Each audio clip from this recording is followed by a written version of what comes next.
নমস্কার বন্ধুরা, good morning. Welcome back to my channel. আশা করি তোমরা সকলে ভালো আছো এবং সুস্থ আছো। আমরাও ভালো আছি। চলে আসলাম নতুন একটা ভিডিও নিয়ে।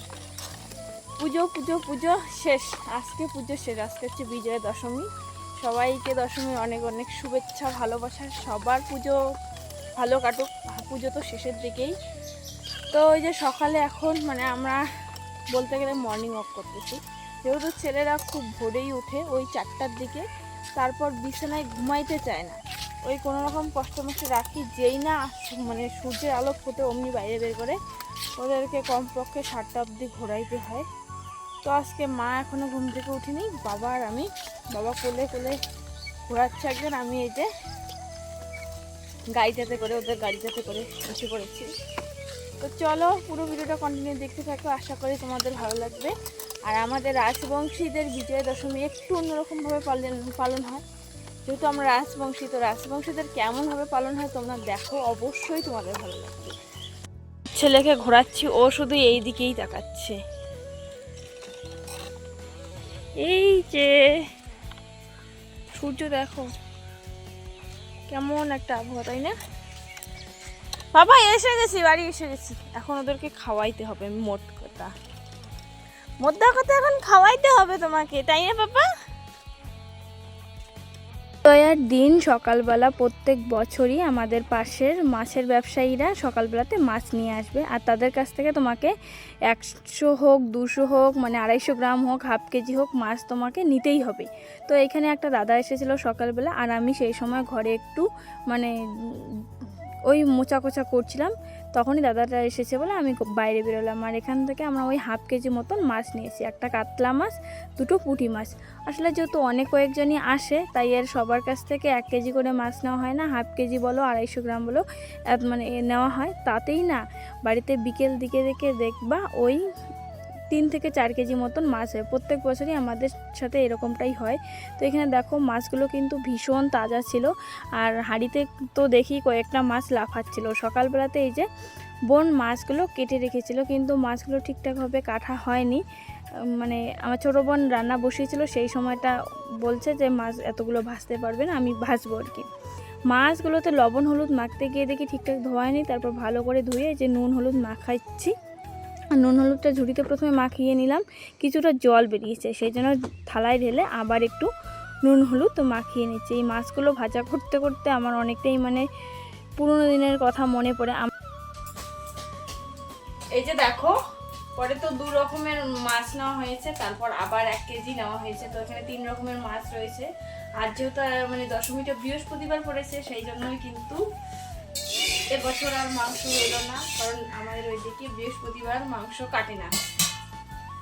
এই যে মাছগুলো এখন ভাজবো।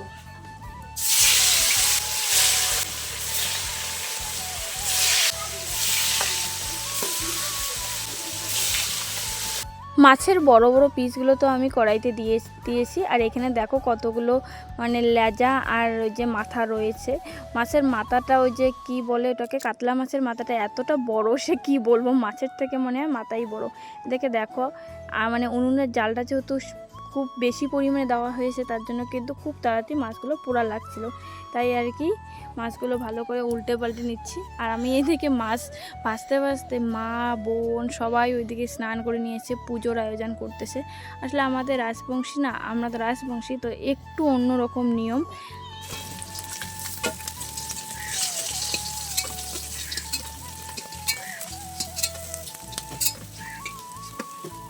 বিজয়ের দিন সকালবেলা স্নান করে উঠে আগে পুজো টুজো করতে হয়, তারপর খাওয়া দাওয়া করতে করতে ওই দুপুর 2টোর দিকে মাঝখানে ওই চিড়ে মুড়ে অনেক কিছু খাওয়া হয়। ছোটোবেলা থেকেই দেখে আসছি।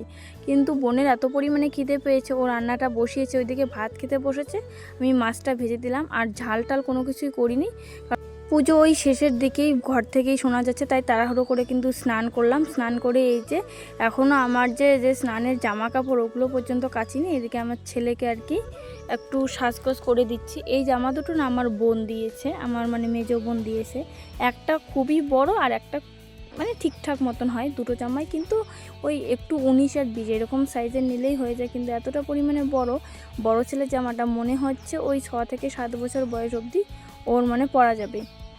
তো আমি তো দেখেই প্রথম হাসছি, একদম মানে অন্য রকম অন্য টাইপের একটু লাগছে। প্রথমে ছোটো ছেলেকে জামাটা পরিয়ে দিলাম, আর স্নান যেহেতু করিনি তাই ওকে আর কি একটু জল দিয়ে ভালো করে মুখটা মুছে দিলাম। আর বড়ো ছেলেকেও তাই, দেখো ছোটো ছেলেকে জামা পরিয়ে বাবাকে দিয়েছি, আর বড়ো ছেলেকেও জামাটা পরিয়ে নিলাম। এখন হচ্ছে একটু পুজো টুজো দেখবো।